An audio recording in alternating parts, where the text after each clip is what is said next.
La tela cedió en mis manos sin ofrecer la menor resistencia. Allí, bajo las luces parpadeantes del árbol de Navidad, se abrió un agujero en la punta del calcetín que mi propia hija acababa de regalarme. Un agujero pequeño, casi insignificante, pero que en ese momento pareció tragarse todo el sonido de la habitación, las risas, la música, la conversación animada. Todo fue reemplazado por un silencio denso y pesado que gritaba la verdad más dolorosa de todas. Y en ese instante, mirando aquel hilo roto, finalmente comprendí cuál era mi verdadero lugar en su nueva vida. Un lugar que no valía ni el precio de un par de calcetines intactos. Apenas un minuto antes, ella había montado una actuación digna de un teatro. Con la voz entrecortada por una emoción fabricada, Isabel anunció la gran sorpresa de la noche para la familia de su marido. Le entregó a su suegro una caja impecablemente envuelta, que contenía billetes de avión y una estancia con todo pagado en un resort de lujo en la Riviera Maya. La sala estalló en aplausos y exclamaciones de admiración. Mateo, mi yerno, la besó con un orgullo que la hizo hinchar el pecho, la reina de su propia fiesta. Yo también aplaudí, con el corazón lleno de un orgullo tonto, feliz de ver a mi niña brillar de esa manera. Entonces, la reina se acordó de mí. Después de que los focos se apagaron, se giró en mi dirección ya sin el mismo entusiasmo.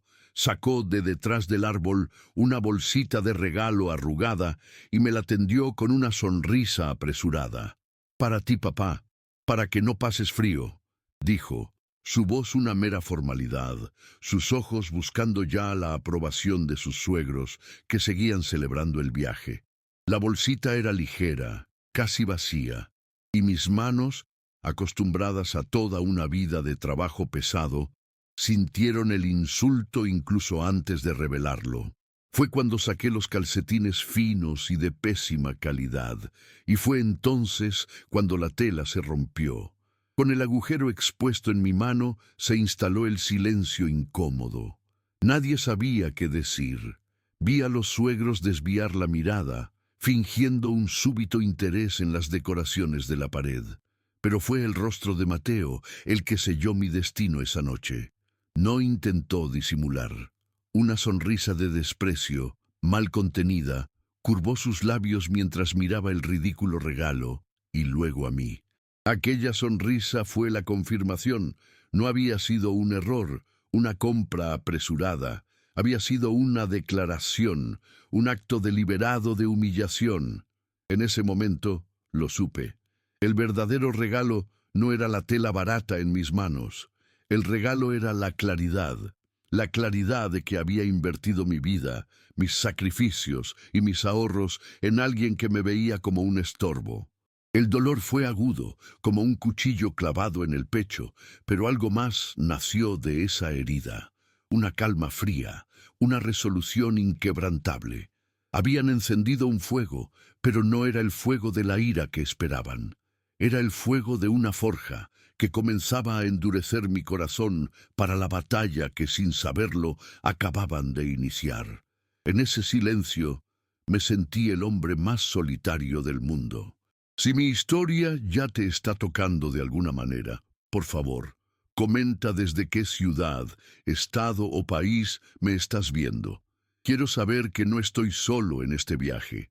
Y suscríbete al canal para no perderte ni un solo detalle del giro que estaba por venir. Aquella noche había comenzado de manera muy diferente. El aire de la casa, ubicada en un tranquilo barrio residencial de Guadalajara, olía a promesas. El aroma del pavo asándose lentamente en el horno se mezclaba con el olor dulzón del ponche de frutas y el perfume fresco del pino natural que yo mismo ayudé a Isabel a elegir en el mercado. Era la primera Nochebuena que mi hija y Mateo organizaban en su propia casa, y mi pecho estaba inflado de un orgullo que apenas cabía en mí. Cada rincón de aquella residencia era un testimonio silencioso de mi esfuerzo, un orgullo que aún no sabía que sería usado en mi contra. Había llegado temprano, ansioso por ayudar en los preparativos finales, pero principalmente para absorber la atmósfera del logro. Ver a Isabel, mi niña, moverse con la confianza de una anfitriona, delegando tareas a Mateo, arreglando la mesa con una vajilla que yo sabía que había costado una pequeña fortuna, me llenaba de una alegría paternal casi ingenua. Veía en ella el reflejo de sus sueños cumplidos, sueños que yo había trabajado incansablemente para apoyar. En mi mente, esa noche sería la celebración no solo de la Navidad, sino de su éxito, de la familia que estaba construyendo. Y yo me sentía una pieza fundamental en ese engranaje.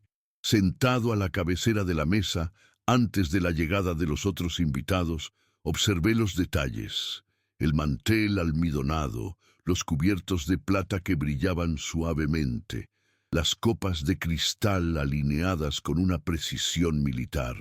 Todo era una proyección del estatus que ella tanto deseaba alcanzar. Yo sonreía, una sonrisa genuina, creyendo que esa búsqueda de perfección era solo una manifestación de su felicidad. Interpretaba su materialismo como una señal de que finalmente tenía todo lo que yo no pude darle en la infancia, y eso, de alguna manera, me traía paz. Recuerdo el sonido del timbre y cómo Isabel corrió hacia la puerta con una alegría contagiosa para recibir a los padres de Mateo. La forma en que los abrazó, como los llamaba mamá y papá, con una familiaridad cariñosa, me calentó el corazón. Pensé, ha encontrado otra familia, ha expandido sus lazos.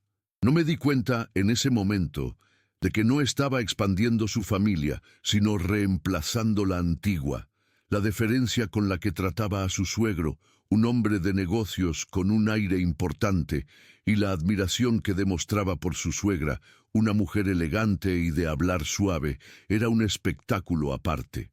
Mi estado emocional era de pura esperanza. Vislumbraba futuras navidades en esa misma casa, quizás con nietos corriendo alrededor del árbol. Me imaginaba como el abuelo carpintero que les construiría juguetes de madera, el pilar silencioso y confiable sobre el cual esa nueva generación se apoyaría. Estaba tan inmerso en esas fantasías, tan embriagado por el orgullo de lo que creía haber ayudado a construir, que me volví ciego a las pequeñas señales de alerta que ya estaban presentes, flotando en el aire como el humo invisible de una vela recién apagada. La conversación durante la cena fluía fácilmente, pero giraba en torno a un universo del que yo no formaba parte. Hablaban de viajes internacionales, de inversiones en la bolsa de valores, de marcas de coches de lujo. Yo, un hombre cuyas manos conocían el lenguaje de la madera y no el del mercado financiero, solo escuchaba y asentía, contribuyendo con un comentario genérico aquí y allá. Me sentía un poco como un extranjero, pero lo atribuía a la diferencia de generaciones y de mundos, no a una exclusión deliberada. La ingenuidad, me doy cuenta ahora, es un lujo que los padres se permiten para no ver los defectos de sus hijos. Isabel, en varios momentos, se refirió a la casa como nuestro gran sacrificio, contando a sus suegros sobre las noches sin dormir y el trabajo duro para conseguir todo aquello. En ningún momento mencionó que el gran sacrificio había sido en su mayor parte mío, que el 80% del valor de la entrada de esa propiedad había salido de los ahorros de toda una vida de trabajo en mi taller. Pero no dije nada. Ver su rostro iluminado por la admiración de los demás era en ese momento pago suficiente. Estaba feliz de ser el fantasma benefactor detrás de su éxito. La expectación por el intercambio de regalos era el culmen de mi esperanza. Le había traído un regalo modesto, pero cargado de significado, una caja de herramientas de carpintería en miniatura, hecha a mano por mí con maderas nobles, una réplica de las que yo usaba. Era un símbolo de nuestras raíces, del oficio que pagó su educación y le dio la vida que ahora disfrutaba. Imaginaba su emoción al recibirlo, la conexión con su pasado, con la fuente de todo. Mal sabía yo que a ella ya no le interesaba mirar hacia atrás. El contraste entre mi expectativa y la realidad que se desveló minutos después fue como ser arrojado desde un acantilado a un mar de hielo. Toda la calidez de la noche, el olor a pino y pavo, la visión de mi hija brillando como anfitriona, todo eso se desintegró y se convirtió en la escenografía de una obra cruel. La esperanza se transformó en humillación y el orgullo se convirtió en un dolor sordo y profundo. La casa que yo veía como un monumento a mi amor por ella de repente se convirtió en el escenario de mi deshonra. Ahora mirando hacia atrás, me doy cuenta de que la noche entera fue una construcción cuidadosa, un preludio para el acto final. Cada gesto, cada palabra de Isabel, fue calculado para establecer un nuevo orden familiar en el que yo era relegado a un papel secundario e insignificante. Su brillo no era para incluirme, sino para opacarme, para dejarme en la más completa oscuridad mientras ella ascendía a un nuevo nivel social. Y el regalo que recibiría no sería solo un par de calcetines, sino la cuenta final de toda mi dedicación. La Nochebuena, que debería ser sobre la unión, se convirtió en la noche de mi más profunda y dolorosa división. Allí, sentado a la mesa del comedor que parecía un tribunal, doblé los calcetines rotos con una calma que me sorprendió hasta a mí mismo. Los doblé una vez y otra, transformando aquel símbolo de desprecio en un pequeño cuadrado de tela inofensivo. En lugar de tirarlos al suelo o confrontar a mi hija, los deslicé en el bolsillo de mi camisa, sobre mi corazón. El gesto fue automático, casi litúrgico, y el contacto de aquel material barato contra mi pecho fue el detonante.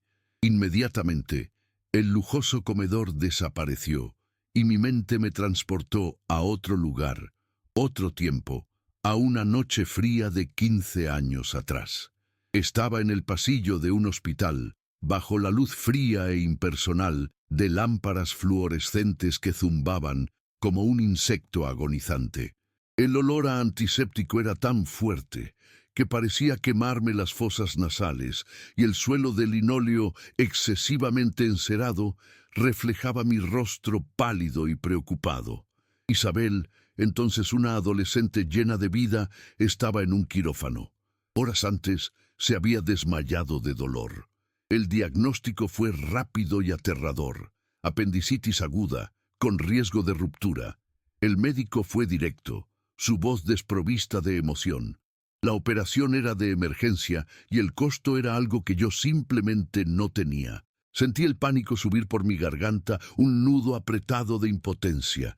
En aquella época, mi trabajo en la carpintería apenas cubría nuestros gastos. No había tarjetas de crédito con límites altos, ni ahorros para emergencias. Solo estaba el trabajo del día a día y la fe en que nada saldría mal. Pero esa noche todo salió mal. La cantidad que el médico me presentó era una montaña que no tenía cómo escalar. Recuerdo mirar mis manos, callosas y cubiertas de serrín, y sentir, por primera vez en mi vida, que eran inútiles. Salí del hospital como un autómata, caminando por las calles poco iluminadas de la ciudad. Cada paso era pesado, cada faro de coche que pasaba parecía cegarme. No iba a casa, iba a la única solución que me quedaba, una casa de empeños en el centro de la ciudad, un lugar que nunca pensé que necesitaría visitar. En mi muñeca sentía el peso familiar del reloj de oro de mi padre, su única herencia, el único objeto de valor material que nuestra familia poseía, pasado de una generación a otra como un símbolo de tiempos mejores. Aquel reloj era mi talismán. Lo miraba no solo para ver la hora, sino para recordar a mi padre, un hombre honrado que me enseñó todo lo que sabía sobre la madera y sobre la vida. La correa de cuero estaba gastada por el uso, moldeada perfectamente a mi muñeca. La caja de oro, aunque con pequeños arañazos de una vida de trabajo, todavía brillaba con una dignidad silenciosa. En la parte trasera, Grabado en letras finas estaba el lema de mi padre: el tiempo lo mide todo, menos el amor. Esa noche estaba a punto de poner a prueba esa teoría. Entré en la casa de empeños y el tintineo de la campana en la puerta sonó como una sentencia. El hombre detrás del mostrador de cristal apenas me miró. Tomó el reloj, lo examinó con una lupa bajo una lámpara potente y mencionó una cantidad que era una fracción de lo que realmente valía. Era un robo, una explotación de mi angustia, pero no estaba en posición de negociar. No tenía tiempo. Mi hija estaba en una mesa de operaciones. Simplemente asentí con la cabeza. Lo vi meter mi tesoro en una pequeña bolsa de terciopelo y entregarme los billetes arrugados. Volví al hospital sintiendo mi muñeca extrañamente ligera, desnuda. La sensación de pérdida era física, un vacío en mi brazo y en mi alma. Pagué la cuenta de la cirugía en efectivo, y los billetes que olían a moho parecieron un sacrilegio.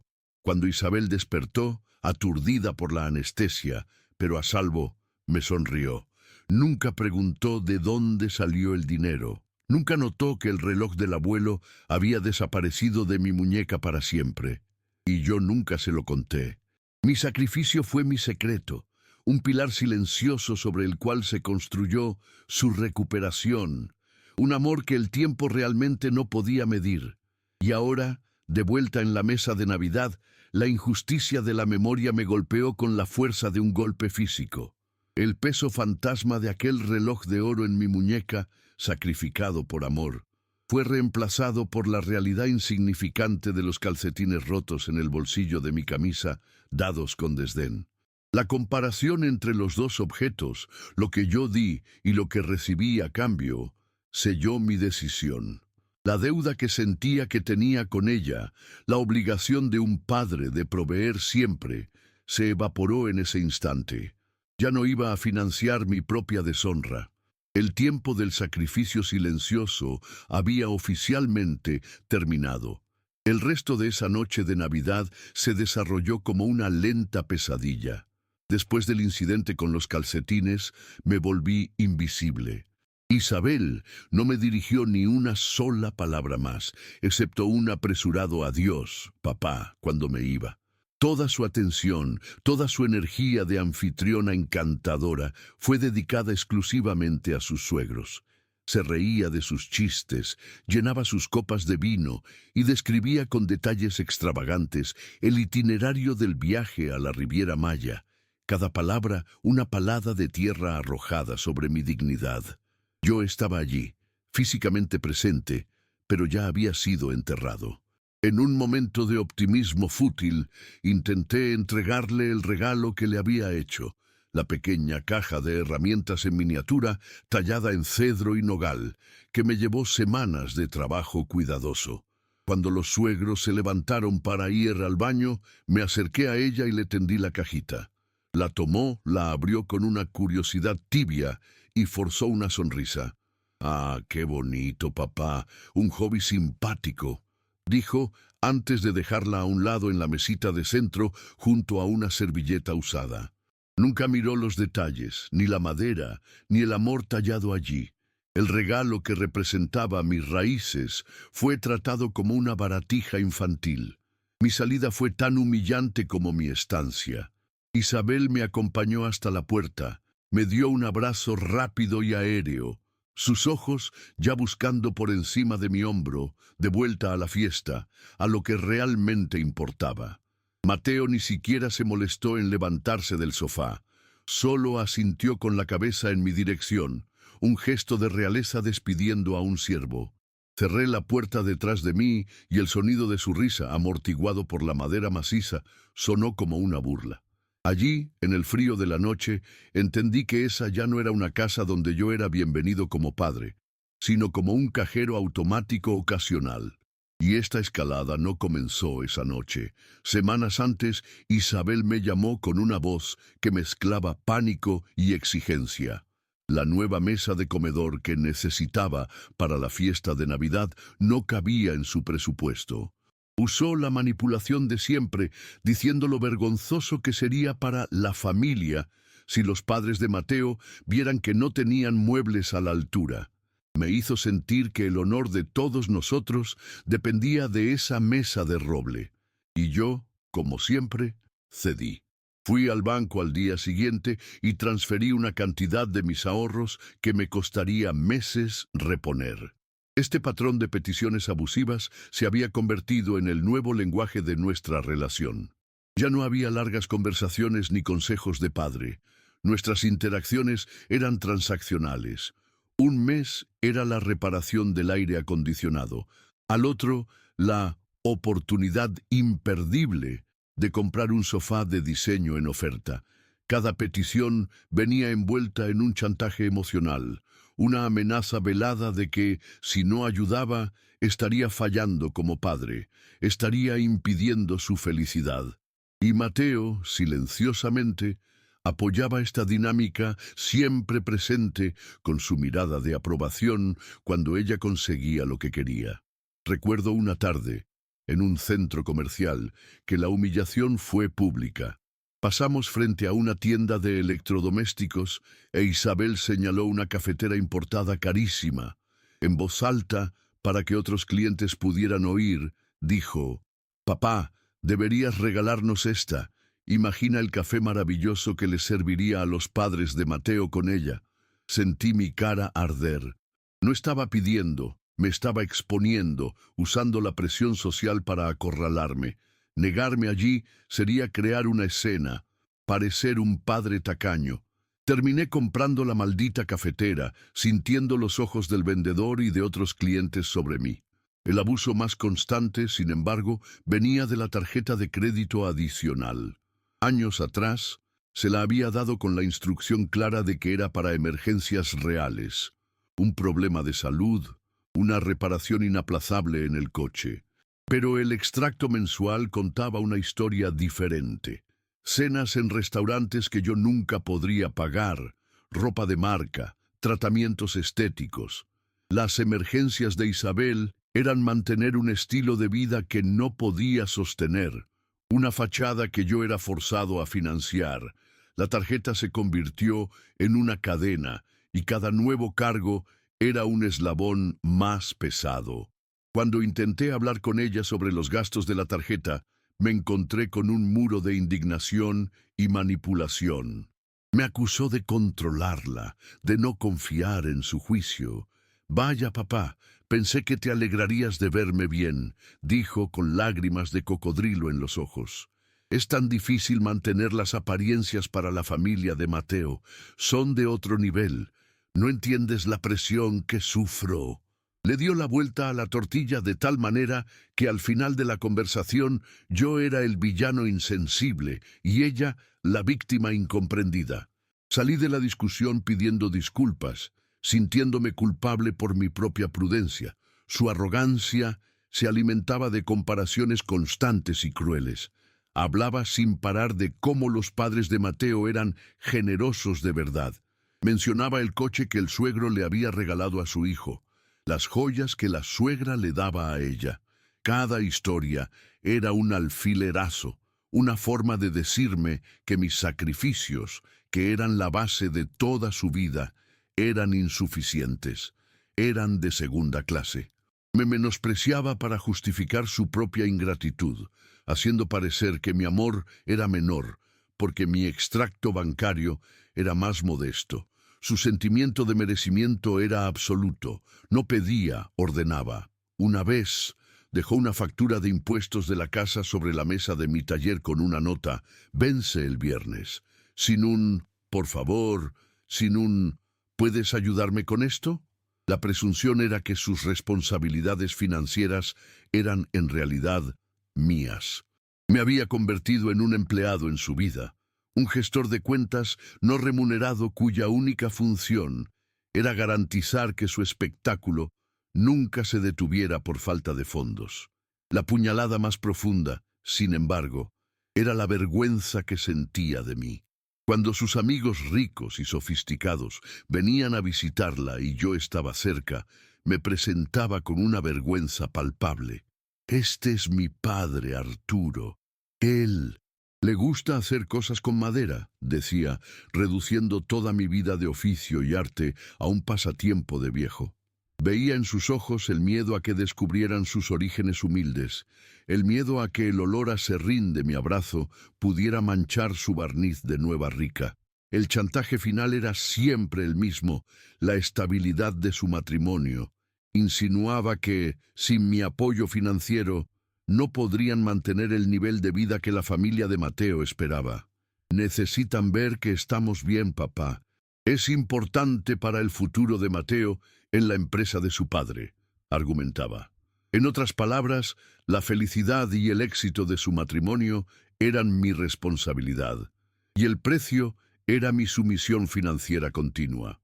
Era una trampa perfecta, y caí en ella durante demasiado tiempo. Conduciendo de vuelta a mi casa esa noche de Navidad, el olor familiar a madera de mi vieja camioneta fue un consuelo. Los calcetines rotos todavía estaban en mi bolsillo, un bulto incómodo sobre mi corazón. Y por primera vez, la niebla de la obligación paternal se disipó, revelando el paisaje desnudo y feo de la realidad. Cada petición, cada manipulación, cada humillación sutil se conectó, formando una imagen clara e innegable de explotación. Yo no era un pilar, era una cantera, un recurso a ser extraído hasta el agotamiento. Los calcetines no fueron un error, fueron una declaración de que la mina estaba casi vacía y yo ya no tenía tanto valor. El agujero en la tela no era un defecto de fabricación, era un reflejo del agujero que ella había cavado en nuestra relación, un vacío llenado solo con desprecio y codicia. Allí, en el silencio de la carretera, la escalada del conflicto llegó a su cima dentro de mí. El dolor de la humillación se transformó en una claridad fría y afilada como el formón más fino de mi taller. Veía la verdad. Y la verdad era que, para salvar mi dignidad, necesitaría destruir el escenario donde mi hija realizaba su espectáculo, y el escenario principal, la joya de la corona de su farsa, era la casa que ella creía que era suya. Llegué a casa y el silencio de mi pequeño taller me acogió como un viejo amigo. El olor a cedro y barniz limpió el perfume caro y artificial de la casa de mi hija de mis pulmones. Saqué los calcetines rotos del bolsillo. Bajo la luz tenue de mi banco de trabajo, el pequeño agujero parecía un ojo ciego mirándome. Lo observé durante mucho tiempo, esperando sentir la punzada familiar del dolor, de la decepción. Pero, para mi sorpresa, no sentí nada. El dolor se había agotado, dejando atrás un vacío tranquilo y duro como un trozo de roble curado. La tristeza por lo que había perdido fue reemplazada por una claridad sobre lo que necesitaba hacer. Coloqué los calcetines sobre el banco junto a un formón y un martillo.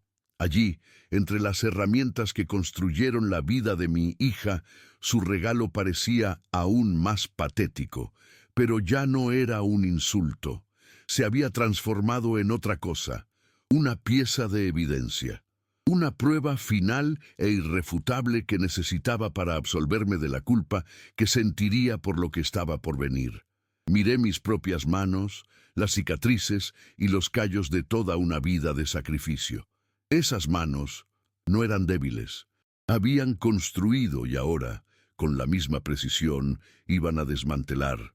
En ese momento, entendí que el amor incondicional que sentía por ella se había convertido en una enfermedad. Un tipo de ceguera voluntaria que me hacía aceptar lo inaceptable en nombre de una obligación paternal que ella misma había roto. Confundía amor con servidumbre, sacrificio con sumisión, y allí, en el silencio de la madrugada de Navidad, decidí curarme. La dignidad, me di cuenta, no era algo que ella pudiera darme o quitarme. Era algo que yo mismo había entregado y que ahora, con la misma determinación silenciosa, iba a recuperar. El giro no fue un terremoto, sino un cambio sutil e inexorable en el eje de mi mundo. Mientras los primeros rayos de sol del día de Navidad comenzaban a filtrarse por la ventana del taller, me senté con una taza de café solo. No había ira en mi corazón, solo un propósito frío y metódico.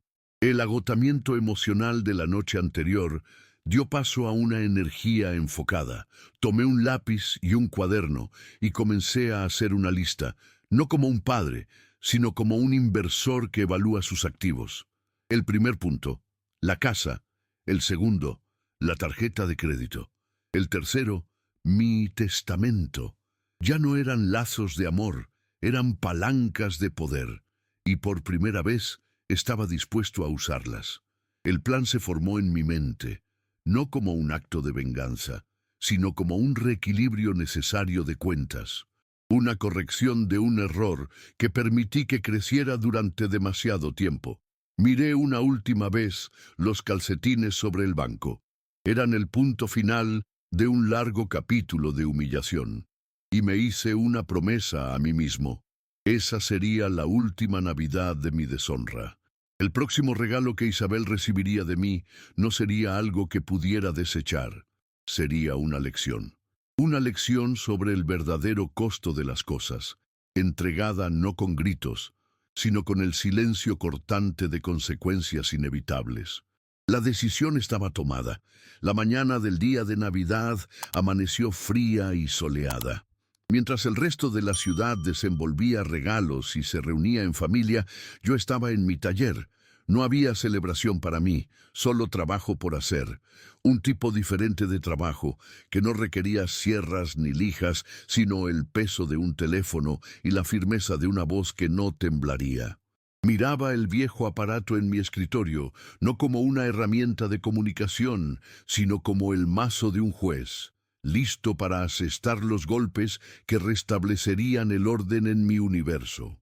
La primera llamada fue a mi abogado, un hombre llamado Ramiro, que se había encargado de mis pocos asuntos legales durante más de 20 años. Marqué el número de su móvil personal, sabiendo que lo estaría molestando en un día sagrado. Respondió con una voz somnolienta pero cálida, deseándome una feliz Navidad. Le devolví la cordialidad, hice una pausa respetuosa y luego fui directo al grano, con la misma precisión que uso para hacer un corte en la madera. Ramiro, necesito que inicies los trámites para cambiar mi testamento, completamente. Hubo un silencio al otro lado de la línea, lo suficientemente largo como para que oyera el sonido lejano de niños riendo al fondo. ¿Arturo? ¿Ha pasado algo? ¿Estás bien?, preguntó su voz ahora teñida de preocupación. Conocía mi devoción por Isabel. Un cambio en el testamento era el equivalente a un terremoto. Nunca he estado mejor, Ramiro, respondí con una calma que lo sorprendió. La decisión es final. Quiero que todo, sin excepción, sea legado a una nueva fundación que vamos a crear. Le expliqué mi plan con claridad. Mis bienes, el taller, mis ahorros y sí, mi parte mayoritaria de la casa donde vivía Isabel serían el patrimonio inicial de una organización benéfica para carpinteros jubilados y sus familias. Hombres que, como yo, dedicaron su vida a un oficio honorable y que a menudo llegan a la vejez con las manos callosas, pero los bolsillos vacíos. Quería que el sudor de mi vida sirviera para amparar a aquellos que entendían su valor, no para financiar lujos y desprecio. Ramiro intentó argumentar, hablando sobre derechos de herencia y la posibilidad de que Isabel lo impugnara. Lo interrumpí, con una firmeza que zanjó la discusión. Ella ya recibió su herencia en vida, más que suficiente. Haz lo que te he pedido, por favor. Quiero los papeles listos para firmar lo antes posible. Finalmente accedió, prometiendo empezar a trabajar en ello justo después de las fiestas. Cuando colgué, sentí como si un peso de décadas hubiera sido levantado de mis espaldas. Mi legado estaba a salvo. Miré una foto antigua en la pared de Isabel a los 10 años, sonriendo y mostrándome un dibujo. Sentí una punzada de melancolía, no por ella, sino por la niña que una vez fue. Esa niña había desaparecido hacía mucho tiempo. Respiré hondo, aparté el recuerdo y cogí el teléfono de nuevo. La segunda llamada era más simple, más impersonal, pero igualmente necesaria. Era para el banco. El camino hacia la libertad financiera, descubrí, pasaba por un laberinto de menús automáticos y músicas de espera. Después de varios minutos, una operadora finalmente respondió. Con una voz neutra y educada, proporcioné mis datos y fui directo al asunto. Quisiera solicitar la cancelación inmediata de la tarjeta de crédito adicional vinculada a mi cuenta, dije. Recité el número de la tarjeta y el nombre de la titular, Isabel. La operadora hizo una pausa y preguntó, siguiendo su guión, si había algún problema, si me gustaría simplemente reducir el límite. No, gracias. La cancelación es la única opción. Por favor, procésela ahora. Mientras ella tecleaba en su teclado, imaginé la escena. Imaginé a Isabel en una de sus boutiques favoritas, entregando la tarjeta con arrogancia a la vendedora, solo para ser confrontada con la palabra humillante, rechazada. Imaginé la confusión en su rostro, seguida por la ira, la certeza de que era un error del banco, nunca una acción de su obediente padre. La operadora volvió a la línea. Señor, la tarjeta ha sido cancelada con éxito. Ya no podrá ser utilizada. Le di las gracias y colgué. La segunda arteria que alimentaba su fantasía había sido cortada. La tercera y última llamada era la más importante, la más devastadora, el golpe de gracia. Busqué en mi agenda el número de Sofía, una agente inmobiliaria conocida por su eficiencia y discreción. Sentí el peso de esa llamada. Era el punto de no retorno. Marqué los números lentamente. Respondió, sorprendida de oírme. Arturo, feliz Navidad. ¿A qué debo el honor? Me disculpé por la molestia. Le dije que era un asunto urgente y que no podía esperar. Hice una pausa antes de pronunciar las palabras que sellarían el destino de mi hija. Sofía, quiero poner a la venta la casa donde vive mi hija. Y quiero que sea un proceso rápido. El shock en su voz fue palpable. ¿La casa de Isabel? ¿Pero por qué? Se mudan. No podía procesar la información. No que yo sepa, respondí fríamente. Resulta, Sofía, que la casa no es de ellos. Yo soy el propietario legal y mayoritario, como bien sabes, pues tú intermediaste en la compra. Y he decidido que quiero recuperar mi inversión. Mi voz no contenía ira, solo la lógica de una decisión de negocios. Parecen estar en una situación financiera excelente, continué, con una ironía afilada como una cuchilla. Capaces de hacer regalos extremadamente generosos. Estoy seguro de que no tendrán dificultad en encontrar un nuevo lugar para vivir, más acorde con su nivel de vida. Usé su propia arrogancia como justificación para mi acción, convirtiendo su argumento en un arma contra ella misma. Le di a Sofía instrucciones claras. El precio debía ser competitivo para garantizar una venta rápida. Tenía carta blanca para programar visitas lo antes posible. Quería que el cartel de "Se vende" se colocara en el jardín en cuestión de días. Ella, aún atónita, accedió a preparar la documentación. «Arturo, ¿ellos lo saben?», preguntó con una última vacilación. «Lo sabrán en el momento oportuno», respondí. «Por ahora, esta conversación es solo entre nosotros». Colgué el teléfono y el silencio del taller volvió a reinar. Las 3 llamadas estaban hechas. El testamento, la tarjeta, la casa. En menos de una hora, esa mañana de Navidad, había deshecho la telaraña de dependencia y abuso que tardé años en construir. No hubo gritos, no hubo lágrimas, no hubo confrontación. Solo hubo una serie de acciones calculadas, ejecutadas con la precisión de un maestro artesano. El mecanismo de la justicia estaba en movimiento. Ahora solo era cuestión de tiempo hasta que el engranaje girara y alcanzara el mundo perfecto e ilusorio que Isabel había construido a mis expensas. La arrogancia de mi hija, Isabel, tenía un escenario principal: la casa. Para ella, esa propiedad era mucho más que paredes y un techo. Era el símbolo máximo de su ascenso social, la prueba de que ella y Mateo habían triunfado. La oí innumerables veces, en cenas y reuniones, hablando con un orgullo inflado sobre nuestra casa, nuestra inversión, nuestro sacrificio. La exhibía a sus amigos como un trofeo, cada habitación una medalla de su éxito. La ironía, la amarga y profunda ironía, es que el trofeo que ella levantaba con tanto orgullo en realidad nunca le perteneció. Años atrás, cuando decidieron que querían esa casa, el sueño rápidamente chocó con la dura realidad. El banco se rió de su solicitud de financiación. Eran jóvenes, con empleos inestables y sin ahorros sustanciales. No tenían cómo afrontar la entrada del 80% que la propiedad exigía.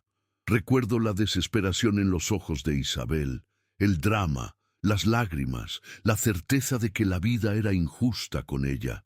Y como siempre, se volvió hacia mí, el puerto seguro, el padre que en su mente existía para resolver los problemas que ella se creaba. En esa época, mi amor por ella todavía era ciego. Verla sufrir era un dolor físico para mí. Así que tomé la decisión que lo cambiaría todo. Reuní los ahorros de toda una vida. El dinero que guardaba para mi propia vejez, fruto de décadas de trabajo de sol a sol en la carpintería. Se lo presenté no como un regalo, sino como una ayuda, una forma de invertir juntos. Pagué el 80% del valor del inmueble al contado, permitiendo que ellos pudieran financiar el 20% restante a sus nombres para que pudieran mantener las apariencias. Y aquí está mi as en la manga, el detalle legal que su arrogancia nunca les permitió ver. Como yo proporcioné la abrumadora mayoría del capital, la escritura de la casa se registró de una forma muy específica. Legalmente, yo figuraba como el propietario mayoritario, el dueño del 80% del inmueble. Sus nombres estaban allí, sí, pero en una posición minoritaria, casi simbólica. Ante la ley, la casa era más mía que de ellos. Era una red de seguridad que creé pensando en proteger mi inversión, sin imaginar nunca que la usaría para proteger mi dignidad. Durante años, mantuve esa verdad en silencio. En ningún momento les eché en cara que vivían bajo mi techo. Nunca usé mi posición para influir en sus decisiones o para exigir gratitud. Quería que Isabel se sintiera realizada, que creyera en su propia narrativa de éxito. Le permití vivir su fantasía de mujer independiente y exitosa, pues su felicidad, aunque basada en una ilusión, era todo lo que me importaba. Mi silencio fue mi mayor regalo y también el mayor error que cometí. El escenario que ella eligió para mi humillación pública en la noche de Navidad era, por lo tanto, mi propio escenario. La cara mesa de comedor, comprada con mi dinero, estaba asentada sobre mi suelo. El vino que servía a sus suegros para impresionarlos se bebía dentro de mis paredes. Cada risa, cada gesto de desprecio, cada palabra de burla resonaba en una propiedad que era fundamentalmente mía.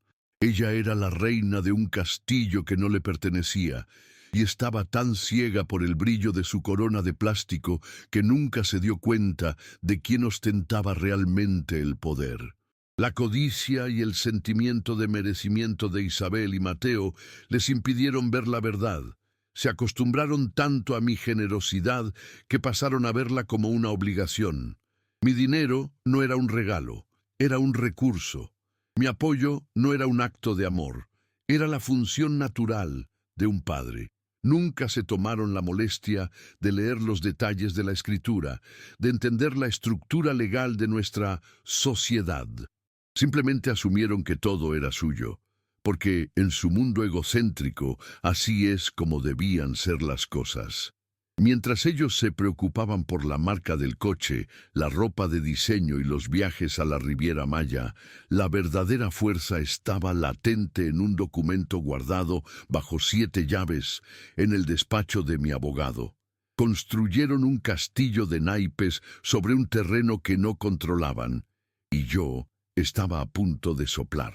La belleza de la ley, de la burocracia, es que no le importan los sentimientos ni las apariencias. Le importan las firmas y los registros. Y mi firma valía un 80% más que la de ellos.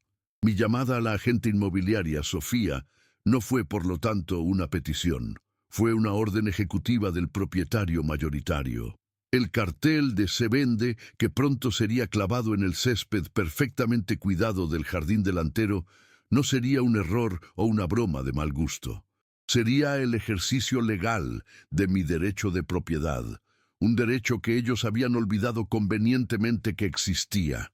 Ahora, el engranaje final estaba en movimiento. Los avisos legales serían redactados. La tasación de la propiedad sería programada.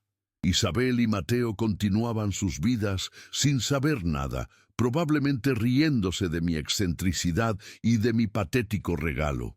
Mal sabían que no era el suelo bajo mis pies el que era inestable. Era el suelo de su casa, el escenario de su triunfo, el que estaba a punto de derrumbarse. El as en la manga estaba sobre la mesa. Solo faltaba darle la vuelta. Pasaron 2 semanas. 2 semanas de un silencio que interpreté correctamente. Isabel no llamó para quejarse de la tarjeta de crédito cancelada, lo que me dijo todo lo que necesitaba saber. Me estaba castigando con su ausencia, aplicando el tratamiento de silencio, una táctica infantil que siempre usaba cuando la contrariaban. Creía que tenía el control, que su silencio me haría arrastrarme y pedir perdón. Mal sabía que, mientras jugaba al orgullo herido, los cimientos de su mundo estaban siendo demolidos, ladrillo por ladrillo. Durante esos días, una paz que no sentía desde hacía años se instaló en mi alma. Trabajé en mi taller y el sonido familiar de las herramientas era como música. El polvo de madera en el aire parecía limpiar las telarañas de mi mente. No estaba ansioso ni temeroso de las consecuencias. Por primera vez no estaba reaccionando a su vida, estaba actuando sobre la mía. La decisión estaba tomada, y un hombre que trabaja con la exactitud de la madera sabe que, una vez hecho el corte, no hay vuelta atrás. El cartel de "Se vende" se instaló un martes. Sofía, la agente, me llamó para confirmar.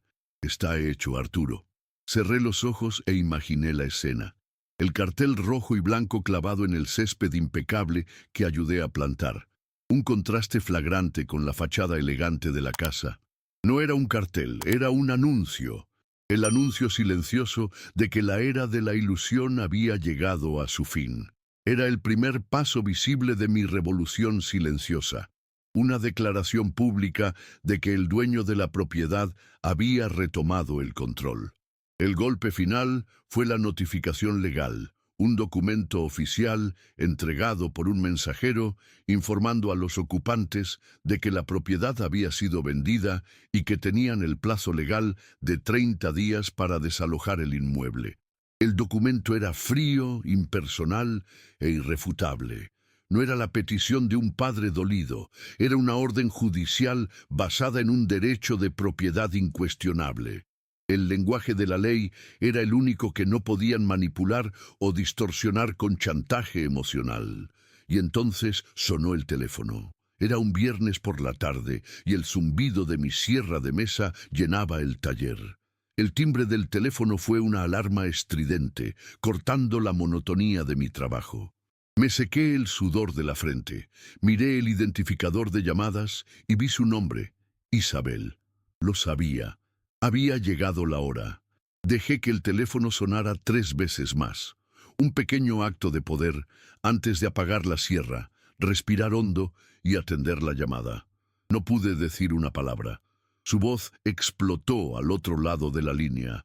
No una voz, sino un grito distorsionado por la furia y el pánico. Era un torrente de acusaciones incoherentes, un ruido blanco de desesperación. ¿Qué has hecho? ¿Qué es esto?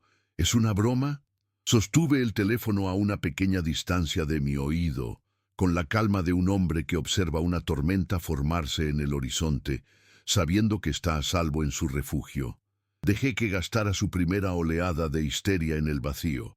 Cuando finalmente hizo una pausa para respirar, su acusación principal llegó, cargada de una indignación que rozaba lo absurdo.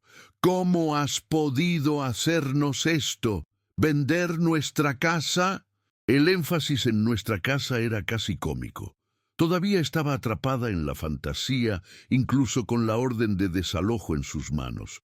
Su pregunta no buscaba entender, buscaba culpar. Para ella, yo era el agresor, el villano que, sin motivo, había decidido destruir su vida perfecta. Encendí de nuevo la sierra de mesa, no para cortar madera, sino para crear un zumbido de fondo, un sutil recordatorio de mi mundo, de mi poder. Mi voz, cuando finalmente hablé, era gélida, un tono que nunca me había oído usar. «Yo no os he hecho nada, Isabel», dije con una calma mortal. «Simplemente estoy recogiendo mi inversión. La decisión fue puramente de negocios». Cada palabra fue elegida para eliminar cualquier rastro de emoción de la conversación, para enfrentarla en un terreno que no dominaba. Continué, usando su propia arma, el regalo de Navidad, en su contra. Una pareja que tiene medios para regalar a sus suegros un viaje de primera clase a la Riviera Maya es una pareja financieramente independiente. Me enorgullece ver que ya no necesitáis mi ayuda para vivir. Claramente tenéis mucho éxito. La lógica era inatacable, una jaula de hierro de la que no podía escapar. Su generosidad performativa se había convertido en la prueba de mi justificación. Hubo un momento de silencio al otro lado, un silencio de shock, de incredulidad. Mi calma la desarmó por completo. La histeria no tenía dónde aferrarse. Entonces, su táctica cambió. La leona rabiosa desapareció, dando paso a la ovejita manipuladora. Su voz bajó, se volvió temblorosa, infantil. «Papá», empezó, arrastrando la palabra. «Por favor, no hagas esto. Fue un malentendido. Siento mucho lo de los calcetines. Podemos hablar, arreglarlo. Te pido perdón». Era una actuación patética y transparente, la misma que había usado toda su vida para conseguir lo que quería. Pero, esta vez, el público ya no aplaudía. Intentó culpar a los demás, como siempre. Fue presión de Mateo, papá, ya sabes cómo es su familia. Solo queríamos causar una buena impresión, no pensé bien. La responsabilidad era siempre de otra persona. La culpa nunca era suya. Era la eterna víctima de las circunstancias que ella misma creaba. Pero yo ya no era susceptible a su teatro. La interrumpí, no con ira, sino con el peso de una sentencia final. Mi voz siguió siendo baja, pero cada sílaba llevaba el peso de 30 años de sacrificios. La sierra seguía zumbando de fondo, la banda sonora de mi nueva realidad. Estaba a punto de conectar todos los puntos para ella, de una forma que jamás podría olvidar. «Esa casa, Isabel», comencé, y la calma en mi voz la hizo contener la respiración. «Esa casa se construyó con el reloj de oro de mi padre, con noches sin dormir, con los ahorros de toda una vida de sudor y serrín, con sacrificios que tú, en tu arrogancia, nunca te molestaste en ver, y tú cambiaste el valor de todo eso por un par de calcetines rotos». Dejé la frase flotando en el aire, el símbolo del intercambio que ella había hecho, la casa contra los calcetines, el amor contra el desprecio. Y entonces pronuncié las palabras finales, el golpe de gracia que cerraría no solo la conversación, sino toda una vida de servidumbre. «Disfruta de tu viaje, hija mía. Espero, desde el fondo de mi corazón, que valga el precio de tu casa». Y antes de que pudiera responder, antes de que otro sollozo manipulador pudiera salir de su boca, colgué.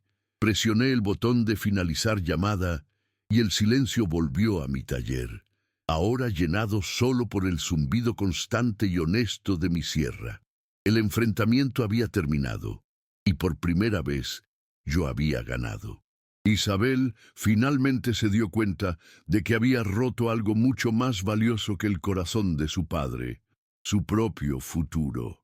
En los días y semanas que siguieron a esa llamada, las consecuencias de mis acciones comenzaron a desplegarse no como una explosión, sino como un lento e inevitable desmoronamiento. No necesité buscar noticias. Ellas me encontraron a mí. La primera fue sobre el viaje. Un primo lejano, que tiene un amigo en común con el suegro de Isabel, me contó que el tan cacareado viaje a la Riviera Maya había sido cancelado abruptamente. La excusa oficial fue una emergencia familiar repentina. La verdad era mucho más simple. El castillo de naipes se había derrumbado y necesitaban cada céntimo para lidiar con los escombros. La emergencia real, por supuesto, era la orden de desalojo. Tuve noticias de su búsqueda desesperada de un nuevo lugar para vivir. La arrogancia había desaparecido, reemplazada por un pánico mal disimulado. Los imagino visitando apartamentos pequeños, con poca luz y vecinos ruidosos, teniendo que rellenar formularios y presentar justificantes de ingresos que sin mi apoyo eran mediocres. La humillación de tener que justificar su capacidad financiera ante un extraño, después de años viviendo como reyes en una propiedad que no era suya, debió ser un golpe demoledor para el ego de ambos. Al final, se mudaron a un pequeño apartamento de alquiler en un barrio obrero, no muy lejos de donde yo crecí, una ironía cruel que el destino les impuso. Un día, pasé en coche por su calle, no por venganza, sino por la necesidad de ver con mis propios ojos el resultado final de mi decisión. El edificio era un bloque de hormigón anónimo, con ropa colgada en las ventanas y coches viejos aparcados enfrente. Ese era el nuevo escenario de sus vidas, el escenario reducido donde su farsa de grandeza ya no podía ser representada. Con la pérdida de la casa, llegó la evaporación de su estatus social. El círculo de amigos ricos e influyentes que tanto se esforzaron por cultivar comenzó a alejarse. Las invitaciones a cenas y eventos benéficos dejaron de llegar. La casa era el centro de gravedad de su vida social. Sin ella, se convirtieron en una pareja más, con dificultades económicas, y ese tipo de realidad no era interesante para la gente con la que querían codearse. La lealtad de sus amigos era tan superficial como el barniz de los muebles que tuvieron que vender. La historia se extendió por Guadalajara como la pólvora. Su mundo era pequeño y ávido de cotilleos.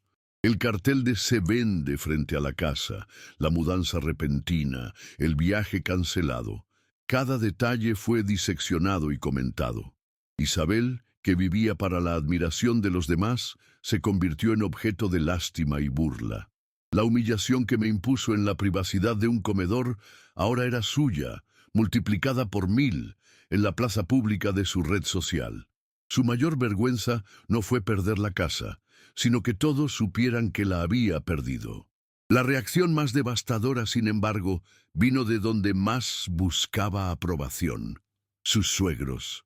Los padres de Mateo, que habían aplaudido a su nuera por su aparente riqueza y generosidad, ahora la veían con otros ojos. No veían a una mujer exitosa, sino la fuente de la vergüenza de su familia. El fracaso de Isabel y Mateo salpicaba directamente la impecable reputación que tanto apreciaban. La inversión social que hicieron en el matrimonio de su hijo se había convertido en un pasivo vergonzoso. El trato cálido y familiar que le dispensaban se congeló. Las llamadas disminuyeron, las visitas se volvieron raras y tensas. Ya no la veían como la nuera trofeo, sino como la mujer ingrata y tonta que destruyó su principal fuente de estabilidad financiera por un capricho arrogante. El amor de ellos, que Isabel tanto valoraba, resultó ser tan condicional como el de ella. Estaba condicionado al estatus y al dinero que, ahora se daba cuenta, nunca fueron suyos para ofrecer. La presión externa inevitablemente envenenó la relación por dentro. La pareja perfecta, unida en la prosperidad y en el desprecio hacia mí, comenzó a fragmentarse bajo el peso del fracaso. Oí decir que las peleas eran constantes. Mateo la culpaba por su arrogancia, por haber provocado al padre que era el cimiento de sus vidas. Ella lo culpaba por no ser lo suficientemente hombre para mantenerla en el nivel al que se había acostumbrado. Yo no destruí su matrimonio. Simplemente retiré el cemento financiero que mantenía los ladrillos torcidos en su lugar. Un mes después de todo, recibí un mensaje de texto. Era de Isabel. Solo 5 palabras. Papá, ¿podemos hablar, por favor? La rabia y la histeria habían desaparecido, dejando solo una petición patética. Miré el mensaje en la pantalla de mi móvil durante mucho tiempo. Vi allí no una petición de reconciliación, sino un último intento de manipulación, un último esfuerzo por encontrar una manera de revertir la situación a su favor. Sin dudarlo, borré el mensaje y bloqueé su número. La nueva dinámica estaba establecida. Ya no había una relación que reparar. Los puentes no solo fueron quemados, sus cimientos fueron removidos. Yo ya no era su padre, el proveedor silencioso. Era una lección que ella aprendió demasiado tarde. Y ella ya no era mi hija, sino la personificación de una verdad dolorosa. A veces, la única manera de salvarse a uno mismo es cortar, de forma limpia y definitiva, la parte de tu vida que insiste en destruirte.